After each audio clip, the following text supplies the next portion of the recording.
Youth వయసులో ఉన్న యువతరం మీరు. ఈ వయసులో మీ రక్తం ఎగిసిపడుతూ ఉంటుంది. ఇంకో పక్క విజిల్స్ వేస్తుంటాయి. కాళ్ళల్లో విపరీతమైన బలం, నరాల జివ్వులు లాగుతుంటాయి. కూర్చోబుద్ధి కాదు, నిద్ర రాదు, చాలా హైపర్గా ఉంటారు. ఏది వద్దు అంటే అదే చేస్తారు.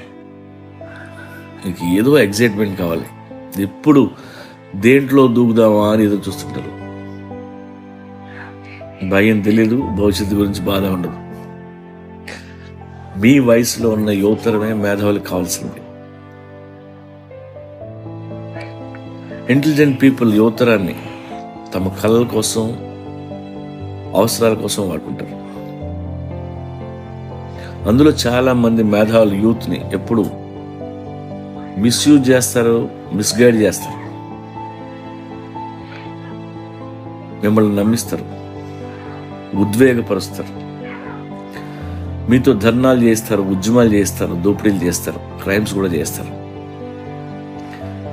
ఎందుకంటే ప్రతిదానికి యూత్ కావాలి.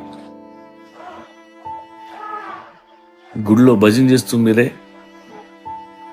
పండుగలో డాన్స్ చేస్తూ మీరే, సినిమాలో చొక్కాలు చింపుకుంటూ మీరే, వార్లో ఫ్రంట్ లైన్ సోల్జర్స్ మీరే, ఆఖరికి సూసైడ్ బాంబర్స్ కూడా మీరే.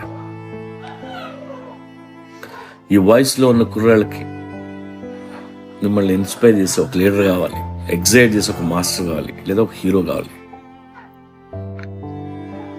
ఈ ప్రయత్నంలో మీరు ఎవరిని వింటున్నారో మీకే తెలియదు, ఎవరిని ఫాలో అవుతున్నారో మీకే తెలియదు. యూత్ని ఇన్స్పైర్ చేస్తూ చాలా మంది మేధావులు మాట్లాడతారు. అందరి ప్రసంగాలు అద్భుతంగా ఉంటాయి. అయితే ఇన్స్పైర్ చేయటం వేరు, రెచ్చగొట్టడం వేరు.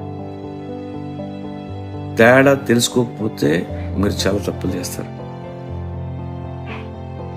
ప్రతి ఒక్కరూ మిమ్మల్ని ఉసిగొలుపుతూ ఉంటారు. దయచేసి జీవితాలు నాశనం చేసుకోవద్దు. మీ అమ్మ నాన్నలు మీ గురించి ఎన్నో కళలు కంటారు. వాటిని వదిలేసి ఇంకెవడో కళ కోసం బలి కావద్దు. మీరు జేజేలు నినాదాలు చేస్తుంటే అది దేనికోసం చేస్తున్నారో చెక్ చేసుకోండి. చొక్కా చింపుకున్నప్పుడల్లా అది మీ నాన్న కష్టార్జితం గుర్తుపెట్టుకోండి. చేయి కోసుకున్నప్పుడల్లా మీ అమ్మకి తెలిస్తే ఎంత ఏడుస్తుందో ఊహించుకోండి. యుక్త వయసులో భగత్ సింగ్ లాగా దేశం కోసం మీరు చేస్తే ఓకే. ఇంకెవడి కోసం అనవసరంగా చేస్తే నీ అంత మూర్ఖుంటాడు. గుర్తుపెట్టుకోండి, మంచి లీడర్స్ ఉంటారు, బ్యాడ్ లీడర్స్ ఉంటారు. నిన్ను ఇన్స్పైర్ చేసేవాడు నీకు ధైర్యం చెప్పి భుజం తడతాడు. రెచ్చగొట్టేవాడు లేని పోంది నీ మైండ్లో పెట్టి ఉసుగొలుపుతాడు. So be careful.